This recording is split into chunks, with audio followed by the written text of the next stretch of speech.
तो दोस्तों, अब सबसे लास्ट में देखते हैं कि सिंधु सभ्यता का विनाश कैसे हुआ। तो विनाश देख सकते हैं यहाँ पे कि अलग अलग विद्वानों ने अलग अलग अपने विचार मत प्रस्तुत किए हैं। कोई कहता है कि उनका विनाश जो है वो देवताओं के द्वारा हो गया, इंद्र के द्वारा हो गया। तो कोई बोलते हैं कि वहां पे महामारी फैली और महामारी जो है वहां पे जो फैली उसके कारण वहां पे सभी लोग मारे गए। तो ये महामारी की जो अवधारणा है वो वहां पे गलत साबित हुई, क्योंकि अगर वहां पे महामारी फैली होती तो उन लोगों की मौत उसी स्थान पे हुई रहती और उनके हड्डियों के अवशेष जो है वो वहीं पाए जाते। तो हम लोग बोल सकते हैं कि ये जो महामारी की जो अवधारणा है वो गलत साबित हो गई। तो सबसे जो इंपॉर्टेंट अवधारणा है वो है बाढ़ की।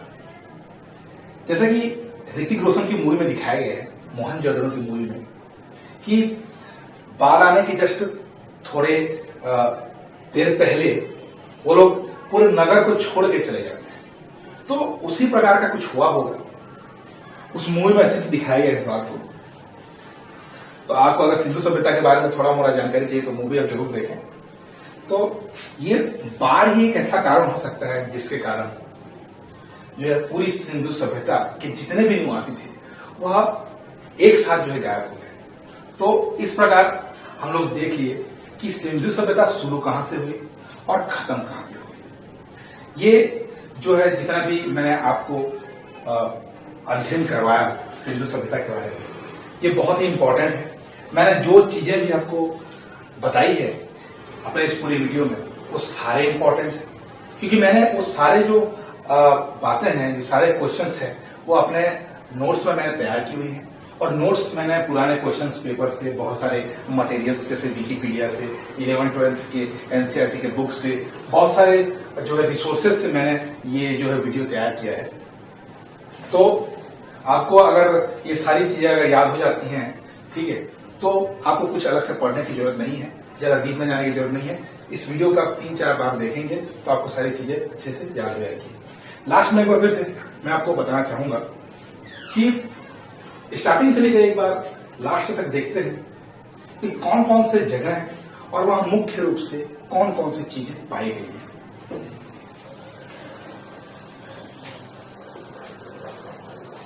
और उसके बाद हम लोग देखेंगे कि यहां पे क्वेश्चन आंसर सेक्शन किस टाइप से बना है। तो देखते हैं सबसे पहला मांडा। मांडा फिर से आपको बता दूं कि मांडा वह जम्मू कश्मीर में है और चिनाब नदी के किनारे है। यहां पे ज्यादा कुछ पाया नहीं गया है, मुख्यतः कुछ छोटे मोटे अवशेष पाए गए हैं। यहाँ पे जानवरों के कुछ अवशेष पाए गए हैं यहाँ पे, ठीक है। मुख्यतः आपके बारे में एक ही क्वेश्चन यहाँ पूछा जा सकता है कि मांडा में कौन से नदी के किनारे बसा हुआ है। अगर तरफ चलते हैं तो हड़प्पा। हड़प्पा, जो हड़प्पा है वह पूरे हड़प्पा सभ्यता या सिंधु सभ्यता का केंद्र स्थल है, इसलिए इसी के नाम पर इसको हड़प्पा सभ्यता भी कहा जाता है। हड़प्पा सभ्यता जो है वो रावी नदी के किनारे बसी हुई है और साथ ही साथ यह मोंटगोमेरी जिला जो है वहां पे है। अब देखते हैं यहाँ पे मुख्य रूप से क्या क्या पाए गए हैं। तो हड़प्पा सभ्यता में सबसे पहले एक पुरोहित की प्रस्तर मूर्ति पाई गई है।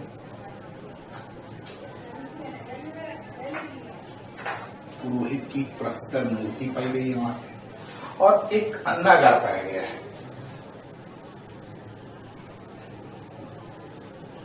साथ ही साथ नगर में उच्च भूमि और निम्न भूमि 2 भाग पाए गए हैं। यहाँ पे यह अन्नागार जो है मोहनजोदड़ो में भी पाए गए हैं, लेकिन यहाँ का जो अन्नागार है वो मोहनजोदड़ो की अपेक्षा छोटा है, ठीक है। तो हड़प्पा के बारे में सिर्फ ये चीजें आपको याद रखने की जरूरत है। अगला देखते हैं तीसरा, वो है मोहनजोदड़ो।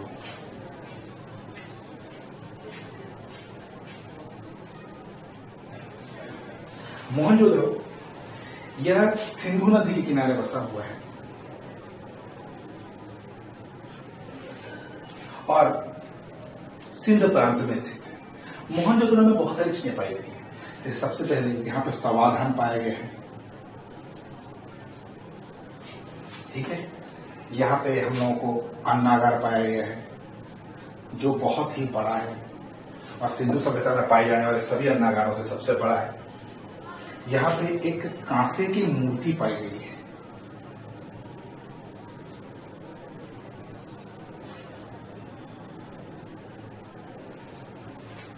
एक कांसे की मूर्ति पाई गई है। इसका मतलब है कि एक चीज कांसे की मूर्ति से याद आती है कि यहाँ पे जो सबसे ज्यादा चीजें जो पाई गई है, जो सबसे ज्यादा उपयोग सिंधु सभ्यता के वासियों ने सबसे ज्यादा जिस धातु का प्रयोग किया है वो है कांसा।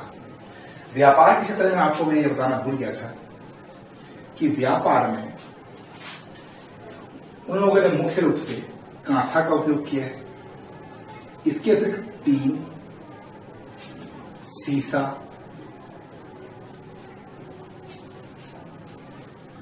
तांबा,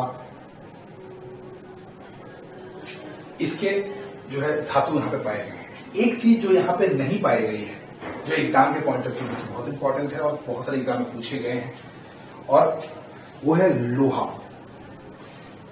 पूरे सिंधु सभ्यता में, पूरी हड़प्पा सभ्यता में कोई भी ऐसा जगह नहीं है जहां पे ये लोहा पाया गया। लोहा जो है एक ऐसा धातु है जहां जो है हड़प्पा सभ्यता में बिल्कुल भी नहीं पाया गया है और कहीं भी इसके उपयोग के कोई साक्ष्य भी हम लोगों को प्राप्त नहीं हुए हैं। अगला देखते हैं।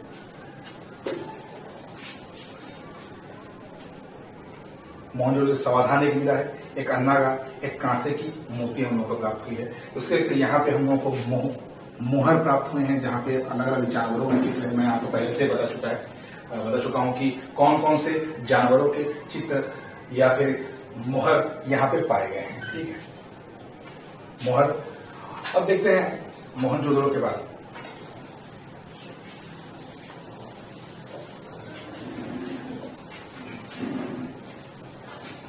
मोहनजोदड़ो के बाद हम लोग देखते हैं चौथा चहुंदड़ो।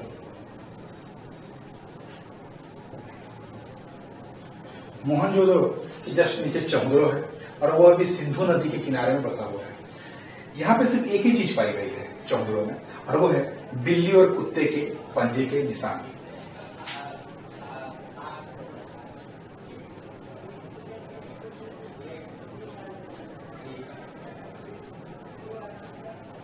बिल्ली और कुत्ते के पंजे के निशान, शायद कोई कुत्ता जो है कोई बिल्ली को दौड़ा रही होगी और वहां पे जो कच्ची ईंटें थे उन पे उनका निशान पड़ गया होगा, तो उसके जो निशान है वो चहुंदड़ो में पाए गए हैं। अगला देखते हैं चहुंदड़ो के बाद सुत्कोगेंडो।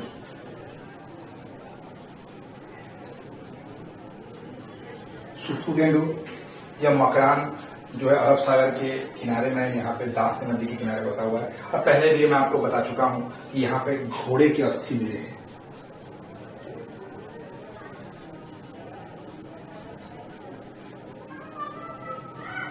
घोड़े की अस्थि जो है सुत्कोगेंडो से मिले हम लोग को, जो कि अफगानिस्तान के किनारे, पाकिस्तान दास नदी के किनारे बसा हुआ है, अरब सागर के किनारे में, ठीक है। उसके बाद चलते हैं हम लोग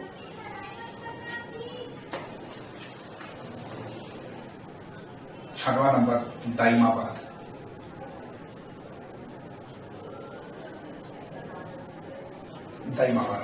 दाइमाबाद जो कि महाराष्ट्र में है और सबसे जो है वह दक्षिणी सीमा है इस मोहनजोदड़ो, इस हड़प्पा सभ्यता की, ठीक है। दाइमाबाद में हम लोगों को तांबे की रथ की प्राप्ति हुई है।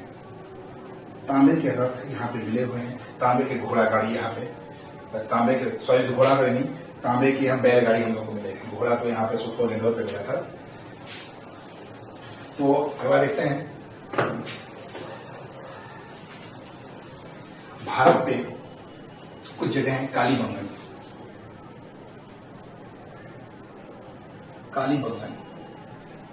कालीबंगन राजस्थान पे है, हनुमानगढ़ तहसील में, और हनुमानगढ़ के अंदर में गग्गर नदी के किनारे जो है बसा हुआ है। यहाँ पे मुख्य रूप से जुते हुए खेत के अवशेष मिले हैं। जुते हुए खेत के जुते होने का साक्ष्य जो है हमें कालीबंगन राजस्थान से मिलता है। उसके अतिरिक्त यहाँ पे जो ईंटें प्राप्त हुई हैं वो अलंकृत है,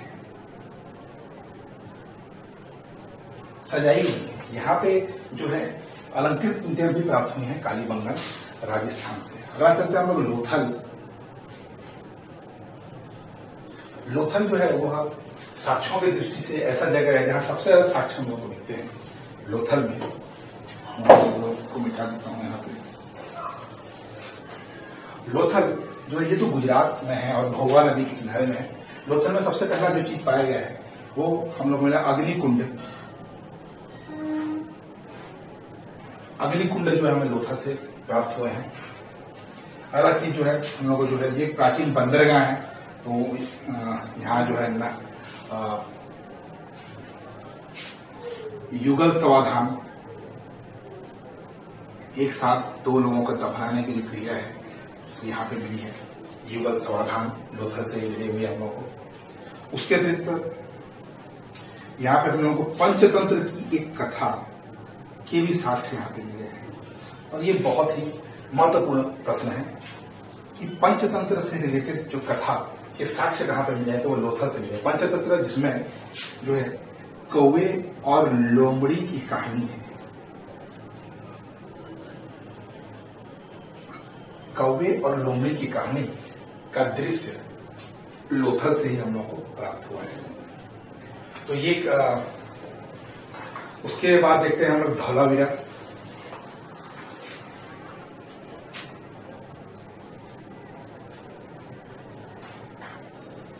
धौलावीरा में सिर्फ धौलावीरा जो है गुजरात में है, लोथल के किनारे में ही बसा हुआ है। और एक ही चीज के लिए वो बहुत प्रसिद्ध है, वो है यहाँ की जो जल निकास प्रणाली है।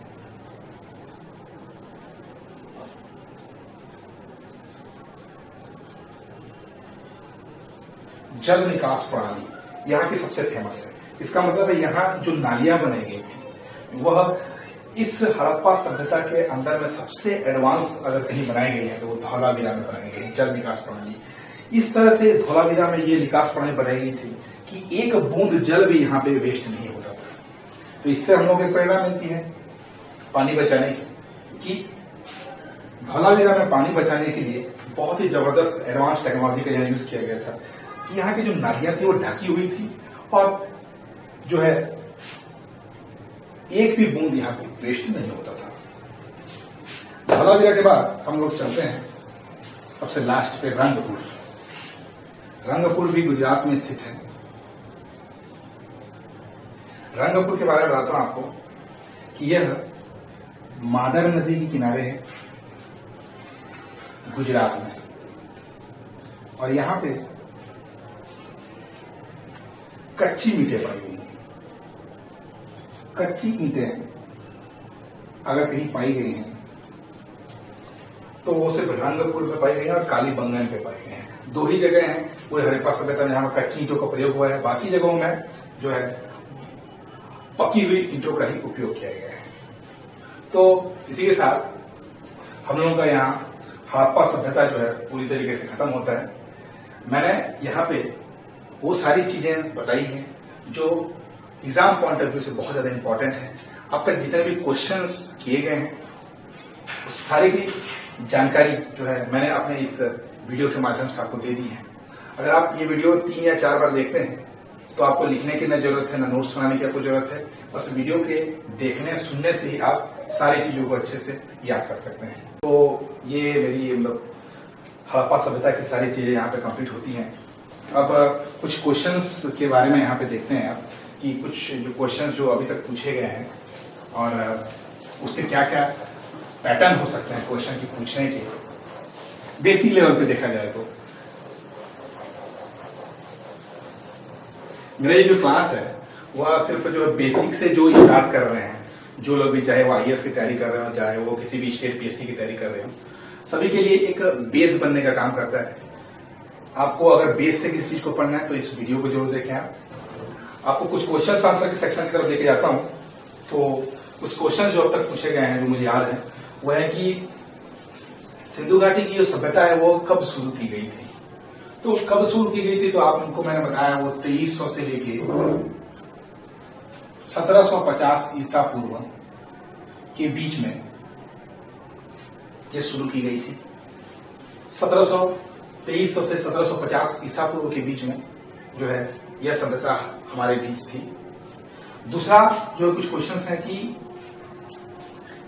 इस सभ्यता को क्या कहा जाता है अगर देखा जाए तो एक चीज आपको बता देना चाहूंगा कि हमारी जो सभ्यताएं हैं, अगर हमको अगर कोई साक्ष्य मिले हैं और उसके अगर लिखित विवरण हमारे पास नहीं है, अगर हमारे पास उसका कोई लिखित विवरण नहीं है तो उसको हम लोग बोलते हैं प्राग ऐतिहासिक काल।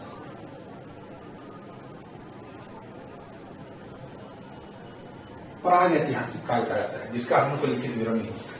कुछ ऐसी चीजें होती है, कुछ ऐसी सभ्यताएं होती है, कुछ ऐसे सबूत होते हैं जो लिखित पाई जाती हैं परंतु समझ नहीं पाए हैं या डिक्रिप्ट नहीं कर पाए कोई वैज्ञानिक, कोई विद्वान अभी तक उसको पढ़ा नहीं जा सका होगा। ऐसे साक्ष्य हैं जैसे कि अपनी सिंधु सभ्यता की बहुत सारे मैंने आपको बताए थे, उनकी लिपि किस प्रकार से उनकी लिपि इस टाइप से दिखाई थी मैंने आपको। तो ये सब तो लिपि है लेकिन अभी तक इसको कोई पढ़ नहीं पाया है।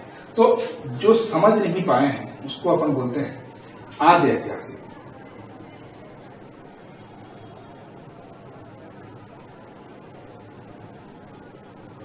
आद्य ऐतिहासिक तो हमारे सिंधु सभ्यता जो है वो आद्य ऐतिहासिक के अंतर में आती है।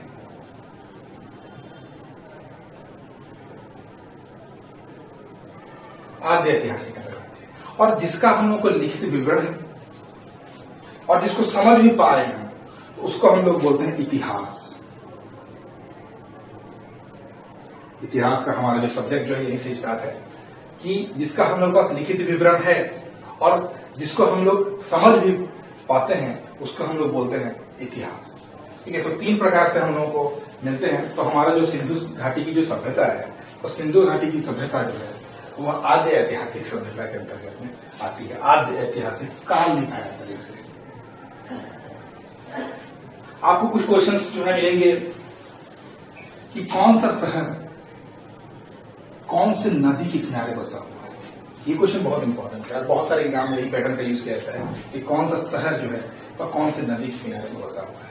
अगला पैटर्न मैं आपको दिखाता हूं कि इसमें से कौन से शहर में कौन कौन से साक्ष्य पाए गए हैं। मैं आपको अपने क्लास में बता चुका हूं, एक एक चीज डिटेल से बता चुका हूं कि कौन कौन से शहर में कौन कौन से साक्ष्य मिले हैं और उन साक्ष्यों में कौन कौन से इंपॉर्टेंट है। जैसे हम लोग जो है कांसे की जो है नर्तकी की मूर्ति कहां पे मिली है तो मोहनजोदड़ो से प्राप्त हुई है। हम लोगों को जूते हुए खेत के अवशेष कहां से मिले तो कालीबंगन से प्राप्त हुए हैं। हम लोगों को युगल समाधान लोथल से प्राप्त हुए हैं। इनमें से बंदरगाह कौन कौन से अगर बोला जाए तो हम लोग से लोथल, सुतको, गेंदोर, बालाकोट, ऐसे बहुत सारे बंदरगाह के बारे में भी हमने आपको बताया। घोड़ों के अवशेष कहां से प्राप्त हुए हैं अगर आपको कोई क्वेश्चन पूछा जाए तो हम लोग ये सुतको, गेंदोर, इस टाइप से बहुत सारे क्वेश्चन हैं जो आप जो है देख सकते हैं, उसका पैटर्न चेक कर सकते हैं। और अगर किसी भी प्रकार के कुछ टॉपिक छूटे पड़े हैं अगर इस सिंधु सभ्यता के अंदर तो आप कमेंट सेक्शन में उसको मुझसे पूछ सकते हैं। और कोई भी डाउट अगर आपको सिंधु सभ्यता के बारे में अगर आती है तो भी आप कमेंट सेक्शन में उसको लिख सकते हैं। लेकिन कमेंट सेक्शन लिखने से आपको उस पर सब्सक्राइब जरूर कर दें उसको। मेरे आगे की वीडियोज जो हैं वो मैं पूरे इतिहास पे मैं यह वीडियो तैयार कर रहा हूं। इसमें आपको इसी प्रकार की जानकारियां बहुत ही बेसिक लेवल पे बहुत ही डिटेल से मैं दूंगा, पूरे इतिहास, पूरे हिस्ट्री की जानकारी। तो इसके लिए आगे की वीडियोस को देखने के लिए आपको सब्सक्राइब करने की जरूरत है, तो जरूर सब्सक्राइब करें मेरा वीडियो और लाइक करें, कमेंट करें, शेयर करें। कोई भी क्वेश्चन हो तो जरूर पूछें। मिलते हैं आगे की वीडियो में वैदिक सभ्यता में।